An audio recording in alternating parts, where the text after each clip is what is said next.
ടൂറിസ്റ്റുകൾക്ക് സേവനമൊരുക്കുന്നതിനുള്ള മാർഗനിർദ്ദേശങ്ങൾ പുറത്തിറക്കിയ സൗദി ടൂറിസ്റ്റ് മന്ത്രാലയം. ടൂർ ഗൈഡിംഗുമായി ബന്ധപ്പെട്ട ഗുരുതര നിയമലംഘനങ്ങൾക്ക് കടുത്ത പിഴ ചുമത്തും. 500 മുതൽ 25,000 റിയാൽ വരെയാണ് പിഴ ലഭിക്കുക.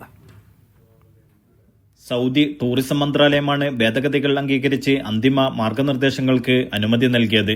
മാർഗനിർദ്ദേശങ്ങൾ പാലിക്കാതിരുന്നാൽ 25,000 റിയാൽ വരെ പിഴ ചുമത്തും. ടൂർ ഗൈഡിംഗുമായി ബന്ധപ്പെട്ട ഗുരുതര നിയമലംഘനങ്ങൾക്കാണ് പിഴ ലഭിക്കുക. ലൈസൻസ് ഇല്ലാതെ ടൂർ ഗൈഡ് പ്രവർത്തനത്തിൽ ഏർപ്പെടുക, ലൈസൻസ് കാലഹരണപ്പെടുകയോ റദ്ദാക്കുകയോ ചെയ്ത ശേഷവും പ്രവർത്തിക്കുക, ലൈസൻസ് കൈമാറ്റം ചെയ്യുക, ടൂറിസ്റ്റുകളെ തെറ്റിദ്ധരിപ്പിക്കുന്ന വിവരങ്ങൾ നൽകുക, രാജ്യത്തിന്റെ പ്രശസ്തിയെയും ടൂറിസം താൽപര്യങ്ങളെയും ഹനിക്കുക എന്നിവ നിയമലംഘനങ്ങളായി പരിഗണിക്കും. സൈനിക, സുരക്ഷ, അതിർത്തി, കസ്റ്റംസ് മേഖലകളിൽ സന്ദർശനം നടത്തുന്നതിന് മുൻകൂർ അനുമതി നേടണം. ഫോട്ടോ ഷൂട്ടിംഗ് നിരോധിച്ച മേഖലകളിൽ ഫോട്ടോ എടുക്കുന്നതും നടപടിക്ക് കാരണമാകും. നിയമലംഘനം കണ്ടെത്തിയാൽ അടിയന്തര നടപടിയായി ഇൻസ്പെക്ടർമാർ 10,000 റിയാൽ വരെ പിഴ ചുമത്തും. ബാക്കിയുള്ളവ അവലോകന സമിതിയാണ് നിശ്ചയിക്കുക.